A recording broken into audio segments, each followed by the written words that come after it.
try not to shout at anybody. Anybody got any questions? Go ahead. I'll repeat the question so at least you can hear it. I just want to know, you were at Disneyland the other day? Yes. What's your favorite Disneyland ride? I don't know. I've been to Disneyland so many times. It's sort of all kind of a more it's more experiential. Did you go on any rides yesterday? Or did you go No, I did. Yeah, no, I go on all the classics. Yeah. Yeah, I mean it's all good. I wish I'm a bit of a Disney-phile and or a Walt Disney-phile, and Walt Disney died in 1966. So he had begun designing what became the Haunted Mansion, which opened after he died. He also had some say in Space Mountain, which didn't, I think, open until about 76. So if you really look at it,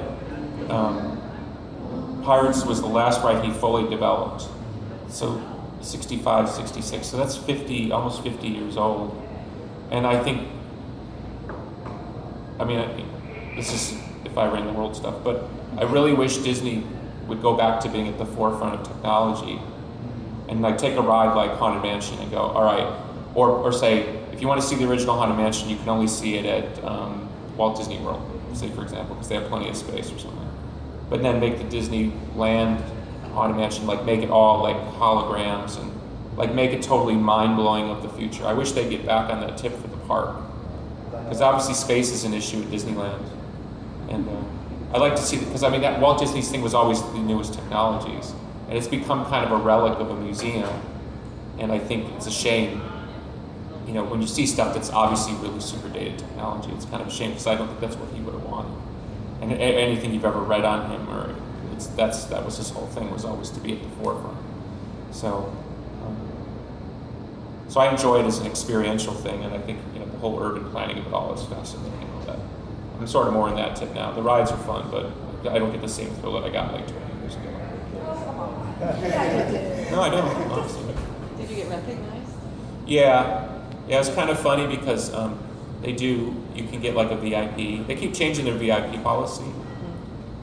A few years ago, they made it like really, really expensive to the point where it was almost like not even worth it. So I stopped using it as a service. And now they've gone back to being sort of reasonable.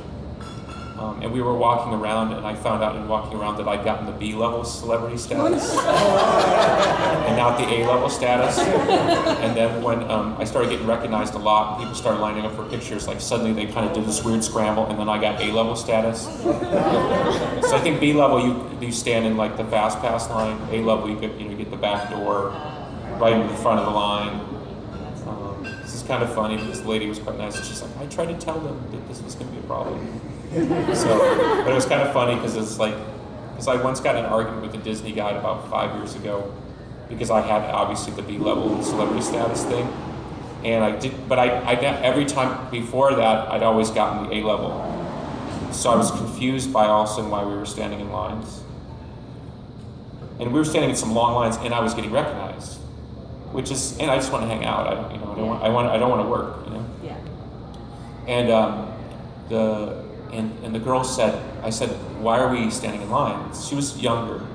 And she said, well, that's the way it is. And I said, well, what happens if, somebody truly famous comes here that gets recognized every 5 feet, And it could be LeBron James, it could be anybody, There's obviously super celebrities in our culture. And she said, well, then they get that other thing. Did you always? And I said, well, would you rather I stand? Because usually I kind of, put a hat on, kind of keep it low key. I said, would you rather I take my hat off, put on a zero shirt, and stand in Main Street, get recognized so I can get? And she said, sir, whatever you need to do. And so I told the guy that I just had, who was a really nice older lady, who had given up her job to be a Disney guide. It was like kind of had a life change, and she was very happy, and she loves her job. And I told her that she was just absolutely horrified that, I was put in this kind of weird, awkward position of having to choose between being a jerk, getting attention, getting better service, or getting worse service because I'm being discreet. She thought that was really, really not the Disney way. Generally speaking, Disney is like totally A-level service when it comes to people's needs, And I'm not just talking about celebrity. I'm talking about people with special needs. I mean, they're an A-level brand on that, and I've usually had nothing but great experiences with them. So, anybody else? Was that enough Disney information? No, you already got your question. Well, after Disney was last time was Vegas, so there's a contrast from one. Not really. No. So it's all kind of Disneyland continued, if you want to be Different age technical. groups. The target market. You guys hang out afterwards? Really just hung out at the venue. Yeah. I mean, it's hard to do Vegas if you're not really going to go totally into the trip.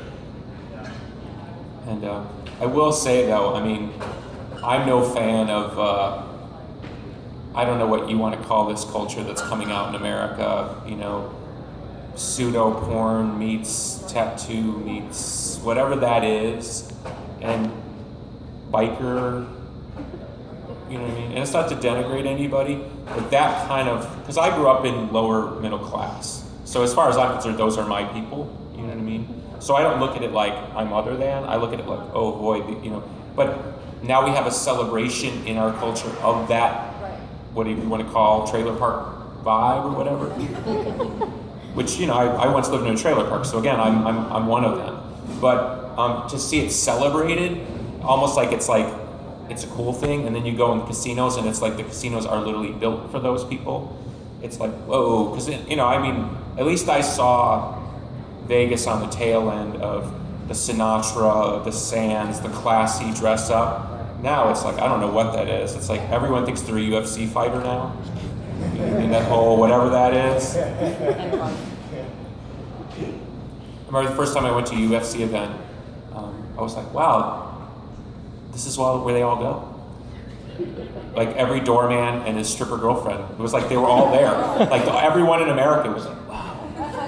I hope you know what I'm talking about. Now I'll get some angry, like, how dare you make fun of trailer park people. So that's what I love about America now, you have to qualify anything. Like, I live in a trailer park, so therefore I can make fun of people in trailer parks. You're not making fun of it, you're defending it. You're arguing against the co-opting of the culture. I just don't. There's a lot. I read a very interesting book once about how there's a long history of appropriating lower class cultures and mainstreaming them. In the 1850s, pre-Victorian era, you had the dandies in London, who kind of dressed up and wore, of course we don't have pictures, but they would wear like hot pink pants, and it was a way of kind of elevating yourself about what would be like a ghetto society. And as we've gone through, there is always an elevation of, like, let's call it street culture. You know, the 1920s Irish mob, you know, in the suit kind of guy, which, you know, we've seen represented in movies, and onto the, you know, the Goodfellas, the celebration. You know, I mean, basically people who feel oppressed or other than, who assimilate themselves in their own unique way, and it kind of mainstreams in the culture. At some point it's very edgy, and then it becomes part of the cultural language. But what we've seen in the last 15 years with reality television is a celebration of things that really are not attractive. In terms of social assimilation, in terms of wanting to succeed, in terms of, so for every guy who's on TV who owns a, one of those guys who fixes up old cars, and he kind of looks, he's got the Vans, and he's got that look, the SoCal look, and he's all tatted up. That guy actually owns something. He builds something, he does something. But for every one of those guys, there's just thousands of people go, I'll take that, I'll dress like that, I'll act like that.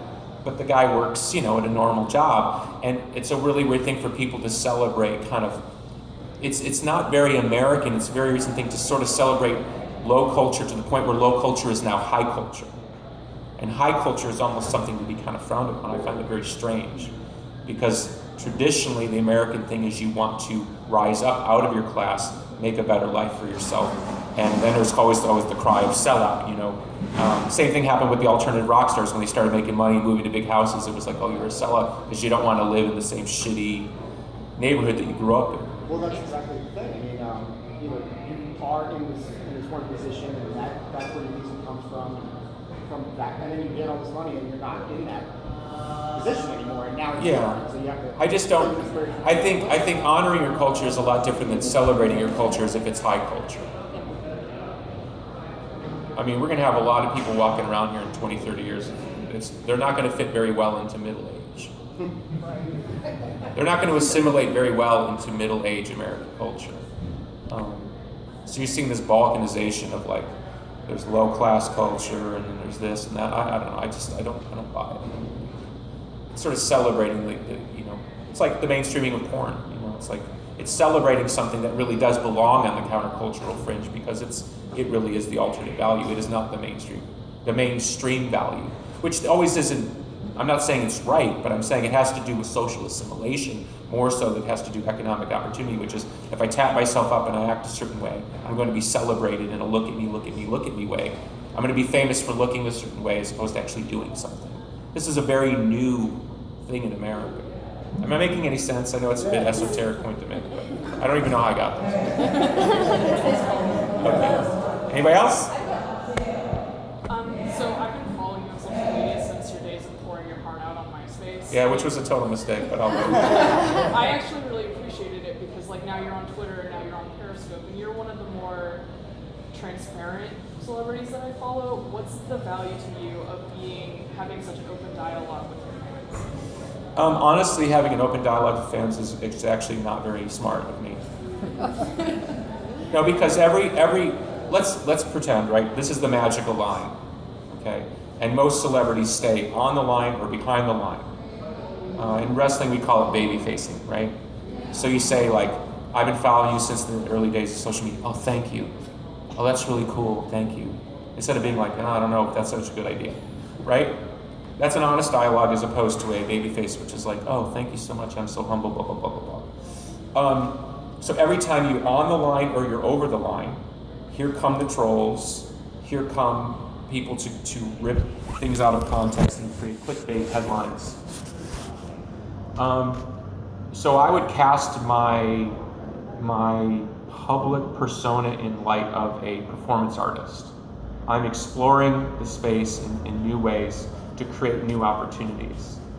And it doesn't mean that I know why I'm doing what I'm doing. And I'll refer back to when I was 18, 19 years old, I was in a club, and I think it was Karen Finley, who's I could be wrong, but I'm pretty sure it was Karen Finley, who's a very famous performance artist, very groundbreaking. And I believe it was like her covered in chocolate in a glass box, or in a kind of a weird case. And you'd walk by and you're like, why is this woman naked covered in chocolate, right? That was my first kind of experience of performance art. The why doesn't matter, it's that you have a reaction. That you, particularly in an anesthetized, hypnotized culture, which I would say American culture is very hypnotized at this moment. Look around you, most people are sleepwalking, particularly in the phone, right? We all do it. And there are even scientific studies that television flickers at a certain rate, it actually puts you into a hypnotic state. No, I was just saying after your brain is just shut down. Okay, right. Okay, so let's, for the sake of what I'm saying. So when I'm, for lack of a better word, penetrating those spaces, when I'm going over that line, it's like an astronaut. I'm kind of going to uncomfortable territories to see where let's call it a new boundary is. I have no interest in being famous to be famous. I believe if I'm a great artist, I will get what I deserve now or later because I stand out or I'm other than. And over the course of my musical life, I think that's proven to be true. And a lot of things I did at certain times, which I was made fun of, poked fun of, now look pretty wise, pretty ahead of their time. So that's what I'm supposed to do, that's what I'm good at. So we're getting into new social constructs that they're moving so quickly and they're upscaling so exponentially, we don't even realize that we are now forming new social relationships in the world that are completely unprecedented, at least in the human history that we're aware of.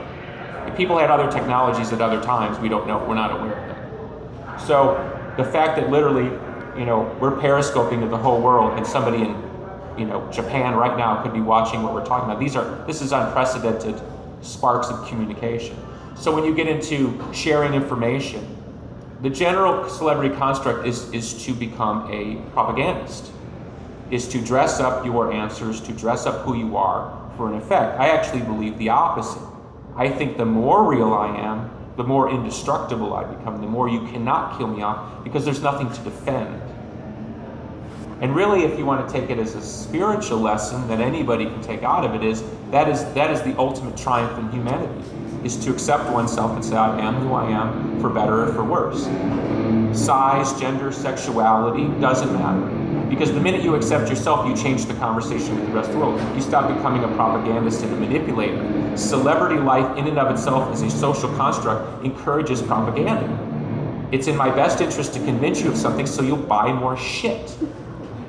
Most media, which should be sophisticated, isn't sophisticated enough to understand that I'm willing to penetrate that point, lose sales to gain something artistically. So when you think of all those things that I've done that I've been made fun of, 9 times out of 10, I'm actually castigated like I'm an idiot, like I don't know what I'm doing. Why? Because I'm giving up the social cachet that I've earned. Like, why would you give up fame points? Like, say you have 60 fame points. Why would you go to 52 fame points to have people make fun of you for playing with a synthesizer or covering yourself in chocolate? Why would you do that? It exposes their own personal bias. Their own personal bias is that they believe fame is the great goal. To a true artist, fame is not the great goal. To a true artist, being an innovator is the great goal. Getting to a land that no one's visited is the great goal. Seeing something that only you see is the great goal. That is treasure. Fame is not treasure. Think of how many people right now, today, are so much more famous than I am, who haven't done anything even remotely close in terms of accomplishment. Done things, played things, made things, shown up thousands of times, got it together to remember the fucking lyrics or whatever. So if fame is the great arbiter, on that scale you could say that I'm not worth as much as somebody else. Well, when you have a different qualitative measuring scale, which is accomplishment, okay, then you're actually in a rare class. But most of the media, particularly in the clickbait world, is not predicated on accomplishment. So you're basically fighting uphill trying to convince people that what you do is qualitative, and they're like, we don't give a shit about that. Now what do you got? And fans have been slow to understand that this shifting tide of transparency, peer-to-peer commerce, which this is right here, this is peer-to-peer. We set a price, you decided you wanted it, here we are. If you don't like it, you can write me later and say, that fucking sucked. But that's peer-to-peer. That's transparency. And I'll either learn, or maybe I'm playing a game with you and I'm acting like I care when I don't. It doesn't matter. Those are new constructs to play in. That's what makes it exciting. I could go on forever conceptually, but I think you understand. Yes, sir. Living or dead, if someone who's the world called you and asked you to be on an album as a guest, who you want that person to do? Living or dead, if someone called me to ask me to be on their album. Big guess. Elvis. Elvis. Probably the most kinetic performer in the history of man. Tremendous ability to show up in the moment. Listen to him when he's 18, he doesn't even know what he's doing. I mean, the guy arrives, like, ooh, there he is. Totally intact, voice intact, personality intact, everything's intact. And then if you ever get a chance, there's great books on Elvis by, I can never say his name, Peter Gwaltney. He wrote a 2-volume book on Elvis. One's called like From Something to Memphis or something like that. And he describes Elvis's last great recording period, which was the Muscle Shoals recording period when he did like Kentucky Rain and In the Ghetto, which were some of his last hits. I guess it would have been on 72, 73. And he talks about Elvis in the studio at great length. And so you draw this parallel between Elvis in 1956 in Sun Studios, and then much later, 1972, 73, and you see the same ability to arrive in the moment. That is the greatest artistic gift, is to channel this extant energy and bring it through, and in that moment arrive. And they said he would do takes, he would be completely sweating, like doing every move, because he had no other way. Like he's an instrument, right? It's incredible. Just to stand there and witness somebody who has that ability, it's quite fantastic. Because most, particularly in the alternative world, there's a lot of intellectualism, which gets in the way of just a good song or a good riff. Like I can't, like the guy who plays his guitar up here because, he doesn't want to play it down here because that's too aggressive. You know what I mean? There's a lot of thinking. I don't, rock and roll and thinking are not a good combo, which I'm guilty of. All right, anybody else? You know about your kitties. I'm a crazy cat lady. Okay. And I know you have a black cat, Mr. Yes. Is he crazier than your other kitties? My black cat is crazy. No, They're well, like a breed of their own. right. Well, I got Tom and Sammy. It's getting close to 12 years ago. Right. Sammy just passed away, and when Sammy passed away, Tom's personality completely changed, and he went back to his kitten personality. Totally opposite, 180.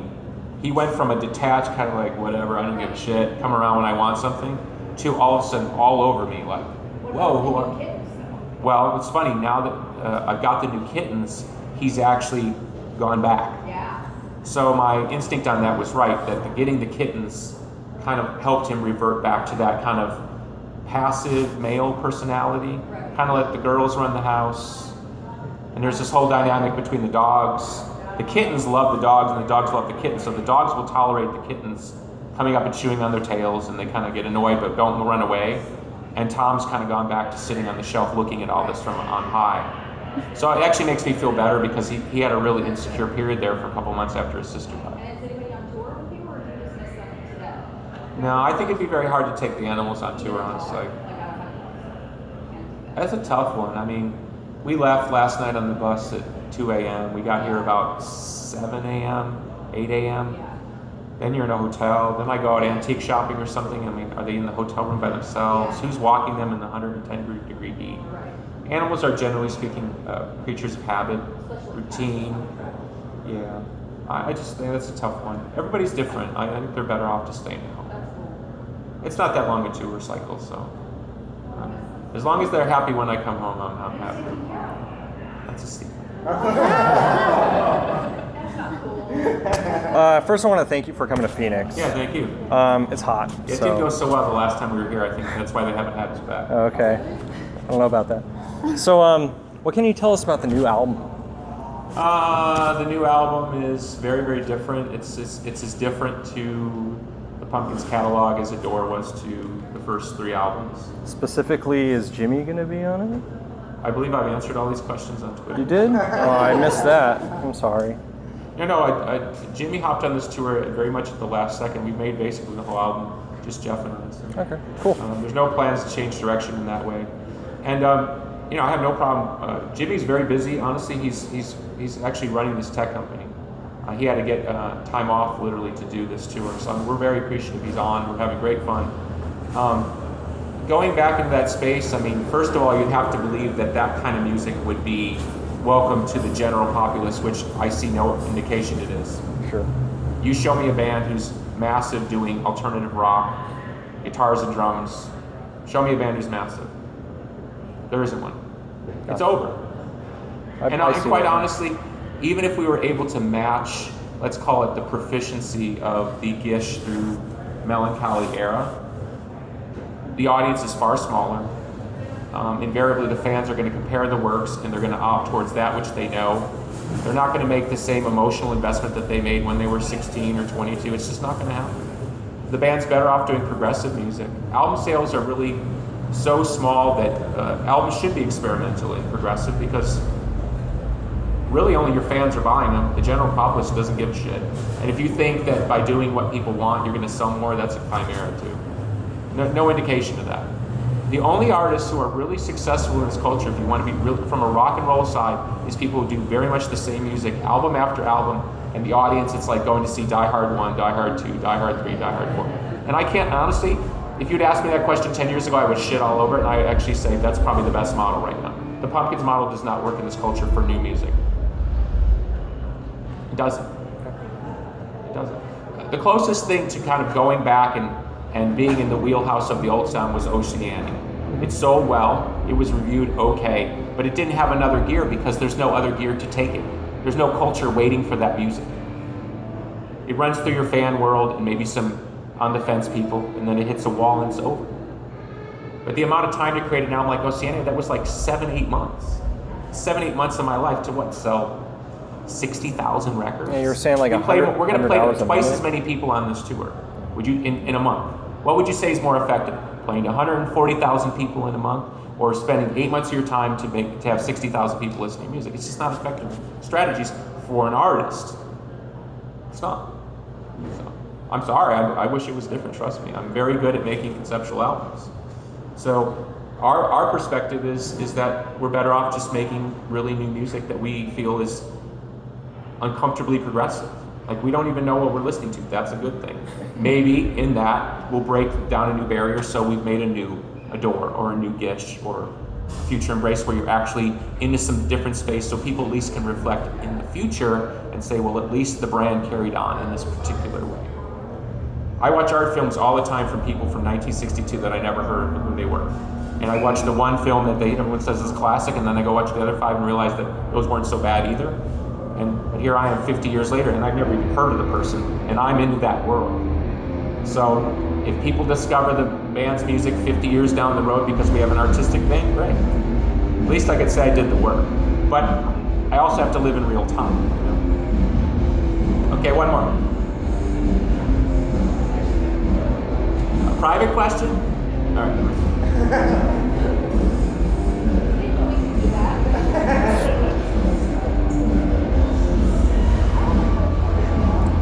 Courtney?